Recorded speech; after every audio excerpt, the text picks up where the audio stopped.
deux choses à vous dire ce matin. Vous dire à quel point je suis heureux d'animer cette matinée de remise de prix, de connaissances, de questions. Et ensuite vous dire qu'il fait beau et que vous pourrez en profiter encore dans ces jardins magnifiques. NetExplo Change, vous connaissez NetExplo. On va remettre des prix aujourd'hui. Il y a des projets qui sont orientés collaborateurs et orientés clients. Vous allez découvrir ça à mesure que s'écoulera la matinée. Je compte un peu sur vous, et les gens qui ont fait le déplacement et les gens qui portent des projets comptent un peu sur vous pour les challenger, parce qu'ils vont arriver sur scène, ils seront lauréats, donc ils seront gonflés d'orgueil et d'assurance. Il faudra les calmer un peu. On va montrer leurs vidéos, ils auront les plus beaux projets de la Terre, etc. Et à ce moment-là, vous arrivez derrière avec vos questions que vous pourrez poser par SMS, puisque je vous donne mon numéro de téléphone personnel qui va s'afficher dans un instant, 06 98 61 09 88. Ça, c'est pour les plus timides. Si vous voulez vraiment dézinguer de façon anonyme ou poser des questions vaches, vous les envoyez par SMS.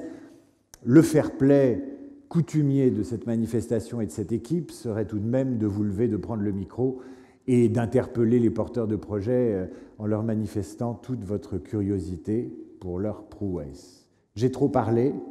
Je vois Thierry Yapp et Didier Kling qui me regardent. Thierry Yapp et Didier Kling, respectivement président de NetExplo et évidemment notre hôte, président de la CCI Île-de-France. Je vais les appeler à me rejoindre pour qu'ils vous disent bonjour, pour qu'ils vous disent combien ils sont heureux de vous accueillir, et puis pour qu'ils vous disent quelle est leur mission aujourd'hui. Messieurs, en piste.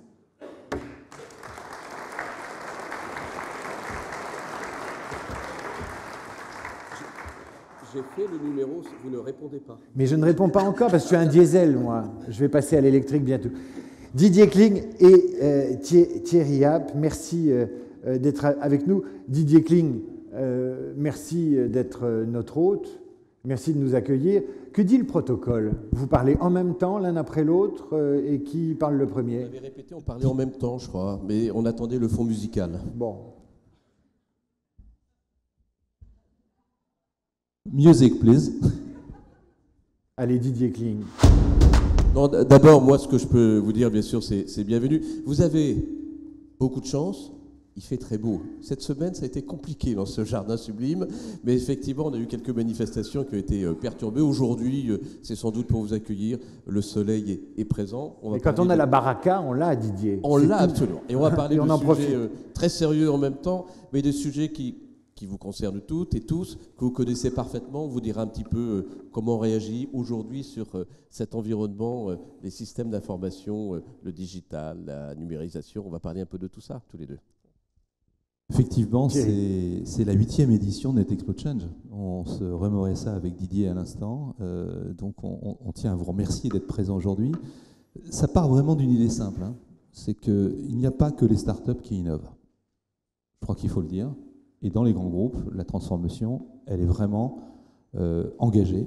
On va le voir d'ailleurs avec des projets qui sont probablement parmi les plus intéressants des grands groupes du CAC 40 ou des grands groupes publics, avec, comme le disait David tout à l'heure, deux sujets. L'expérience client, qui est un sujet évident. Hein, comment fait-on pour être plus proche aux clients, les connaître, pour être plus efficace dans nos actions de relations, de commercialisation, de fidélisation. Et le numérique joue un rôle absolument déterminant aujourd'hui.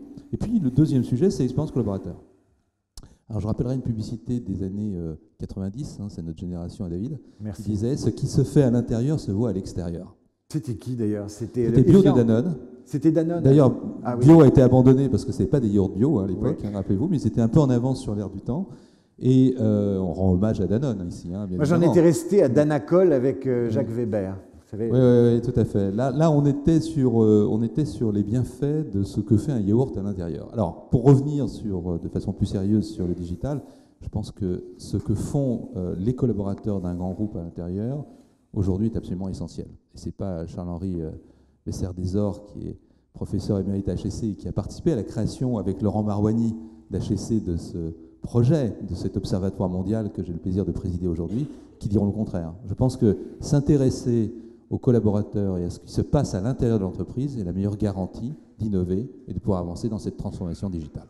Alors, il y a ce que disent les collaborateurs, les projets qu'ils portent en direction des collaborateurs, et c'est le sens de cette division de la sélection de prix, des projets en direction des collaborateurs, des projets en direction des clients. Didier Kling, vous vouliez dire quelque chose? Oui, je voulais dire quelque chose. D'abord, c'est vrai que parler de tous ces sujets dans ce monde ici, dans ce salon, on se demande si on correspond exactement à l'idée de modernité qu'on souhaiterait incarner. Je ne suis pas d'accord. Je pense qu'on l'incarne aussi. Le lustre en cristal perdure, c'est une innovation qui a fait son chemin. Et c'est justement ce que je veux dire, c'est qu'on l'incarne également, puisque je vous rappelle qu'ici, vous êtes dans la maison des entreprises, de toutes les entreprises, des très grandes, des moyennes, des petites, des toutes petites.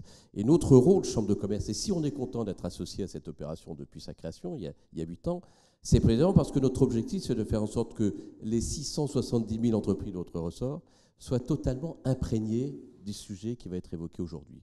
C'est ce qu'on essaie de faire. C'est évidemment très différent. On ne parle pas exactement de la même chose. Les très grandes entreprises ont d'autres préoccupations, sont peut-être plus en avance, c'est vrai. Il y a des moyennes entreprises ou des petites qui sont un peu inquiètes. Il y a des startups qui sont au contraire très en avance aussi de leur côté. Par exemple, on était Salon Vivatech il n'y a pas longtemps. On y était avec 4 de nos écoles qui sont très impliquées sur ce sujet et on était pour accueillir une vingtaine d'entreprises qui sont des startups qui avaient des projets assez remarquables à présenter et on essaie à cette occasion de leur permettre de se développer et de franchir un pas pour aller plus loin, plus vite dans le développement qu'elles méritent. Je pense que c'est un sujet important. On parle d'écosystème dans le numérique. Alors, si on prend les entreprises, je pense que vos grandes entreprises auxquelles vous appartenez ont vraiment fait une partie du job. À mon avis, le job ne sera jamais terminé dans la transformation digitale, puisque la transformation digitale a cette particularité, c'est de s'imposer à nous tous, parce que le digital est innovant par nature et ne cesse de repousser les limites qui nous obligent à en permanence s'adapter, à comprendre, à préparer les individus, et puis bien évidemment à faire une intégration d'un certain nombre de process, et pas simplement numériques, mais organisationnels et culturels, qui sont une révolution pour toutes nos grandes entreprises. Mais quand on parle d'écosystème, on parle bien évidemment de l'ensemble de la chaîne, et notamment du réseau de vos fournisseurs, partenaires, PME, avec lesquels vous travaillez, et pour certains d'entre eux, la révolution digitale, ce n'est pas encore totalement une réalité. Et je dis cela parce qu'une enquête est sortie d'Eurostat, la dernière enquête sur tous les pays européens. La France est 16e dans le classement européen sur les PME. C'est l'occasion de se lamenter un peu. Alors, c'est plus que se lamenter, c'est de dire que c'est une sacrée opportunité pour nous, pas seulement de considérer que l'écosystème, c'est nos collaborateurs, ce qui est déjà une chose extrêmement importante, mais qui est engagée dans les grands groupes, mais de dire il faut qu'on travaille sur les PME. Et là, je voudrais rendre hommage à la Chambre de commerce et l'Industrie de Paris et de France, parce qu'ils ont lancé un programme qui s'appelle Digiter, dans lequel on contribue, j'allais dire avec humilité et modestie, par nos programmes et nos contenus de formation, notamment avec HEC ou avec le SCP Europe. Pourquoi ? Parce que le sujet, c'est de partager. Je pense que le grand message d'aujourd'hui, c'est qu'on va partager des expériences qui sont vraiment de très belles expériences, et que c'est à vous d'ensuite de les adopter, ou en tout cas d'intégrer ces nouveaux concepts, ces idées, ces expériences pour aller plus loin dans cette transformation. C'est quoi les digiteurs, en un mot ? Les digiteurs, c'est ce qui doit permettre à la France de passer du 16e rang au peut-être le premier. En tout cas, c'est un objectif. Ça veut dire qu'on a une marge de progression, donc on est plutôt heureux de ce point de vue. Les digiteurs, c'est un outil qui est ouvert aux entreprises, quelle que soit leur dimension, quel que soit leur secteur d'activité, pour progressivement intégrer le monde de la numérisation et de la digitalisation. Et c'est destiné à leur dire, vous devez obtenir 2 résultats. D'abord, une meilleure organisation interne, une plus grande efficacité, et d'autre part, dans vos relations clients, vous pouvez progresser. Même si vous êtes une petite entreprise, vous pouvez utiliser l'outil digital et vous verrez que votre client appréciera. C'est ça les digiteurs, c'est ça les open spots, les espaces qu'on a ouverts dans chacun des 8 départements de notre ressort. La dernière innovation, c'est le véhicule nomade connecté. C'est un petit véhicule qui va sur les marchés, dans lequel il y a une trentaine d'applications. Donc ça permet aux chefs d'entreprise de venir, c'est à proximité, ils n'ont pas à se déplacer, ils n'ont pas à venir à l'hôtel Potoki ou d'un autre des départements, c'est la voiture qui vient directement à leur contact et ils peuvent rentrer dans la voiture, ils ont une trentaine d'applications qui tournent, qui changent et qui leur permettent de progresser et avant tout de désensibiliser le sujet. Thierry Yapp, un dernier mot sur la philosophie de ce prix et de la manifestation d'aujourd'hui. En 2 mots, quel est son objectif ?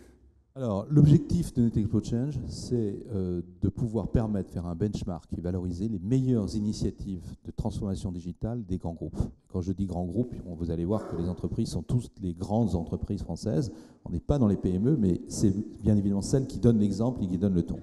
Et nous sommes partis d'un travail d'identification depuis plus d'1 an sur 80 initiatives des grands groupes qui sont issues de 80 entreprises, qui sont toutes les grandes entreprises que pour certains vous représentez ici. Le travail a été fait de sélection avec HEC, que je remercie ici, qui est le partenaire aussi fondateur. On va entendre les deux présidents de jury dans Exactement, quelques secondes. Qui vont venir Laurent et Charles-Henri. Et bien évidemment, le débat, ça a été de choisir quelles sont les plus intéressantes pour permettre à un jury de professionnels qui sont des professionnels à la fois d'expérience client et d'expérience collaborateur, de décider quels sont les 6 lauréats. Et le particularité, c'est que la transformation est tellement en marche. Et cette année a été une année tellement, j'allais dire, qualitative, riche. N'en dites pas trop. Qu'on a dû, je termine juste là-dessus, non pas avoir 6 lauréats, mais 7. Voilà. C'est une info. Messieurs les présidents, merci à tous les deux, Didier Kling et Thierry A.